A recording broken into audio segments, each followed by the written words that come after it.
Hi, I'm Rebecca with Invest West Management. We manage property in Clark and Cowlitz counties and the Portland-Vancouver metro area, from single-family homes, condos, duplexes, and apartments. We also manage homeowners associations throughout Oregon and Washington. Today I'm with one of our portfolio managers, Tracy. Welcome. We're going to be chatting a little bit about a really hot topic for a lot of owners: normal wear and tear versus damage. What is that? What should a landlord or could a landlord expect for normal wear and tear versus damage? Hi, Tracy. Hi. Thanks so much. What would you say is one of the most common questions owners have when they have a tenant move out and you're describing normal wear and tear versus damage? How would that conversation go? Well, of course, every single tenant wants to get 100% of their deposit back, and every single owner wants the tenant to pay for any expenses on the property. But the law in Washington and Oregon state that owners are responsible for normal wear and tear, and tenants are responsible for damage. So I like to educate the owners and the tenants both on what the difference is in each state. They're both very similar, but there are some slight differences, such as dirt. Your dirt is never, a tenant's dirt is never considered normal wear and tear. When a tenant moves out, the tenant has to take all their dirt with them, and that includes dirty blinds, dirty burner pans, dirty carpets. The shampooing of the carpet is the tenant's responsibility. And that there is a... You're doing good. There is a, what is it called when... a conception. There is a misconception. Or misconception. There is a misconception that an age or a carpet of a certain age needs to be replaced automatically due to state law. That is a misconception, and it does not. If the carpet is in good condition, it could be shampooed.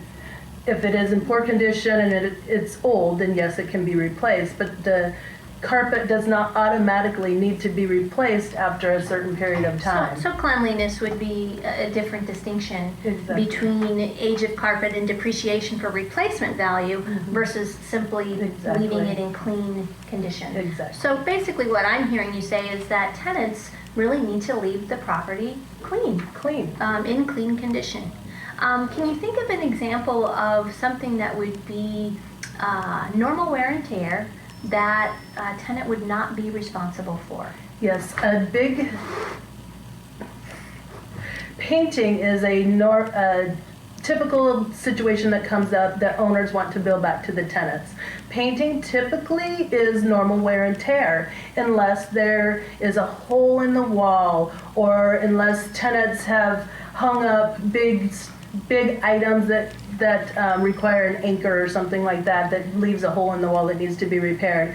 But normal wear and tear is, basic scuffing of the walls, scuff marks on the walls, little nail holes that they've used to pin up small photos. If the nail can be removed and just painted right over and you won't notice it, that is normal wear and tear. So painting is not typically billed back to the tenant unless there's actual damage to the walls. So basically, anything that would be a damage to the wall that would require a sheetrock type of repair would be a damage. And painting, which is just the surface of the wall, normal scuffs that happen over time would be considered normal wear and tear. Exactly. Excellent.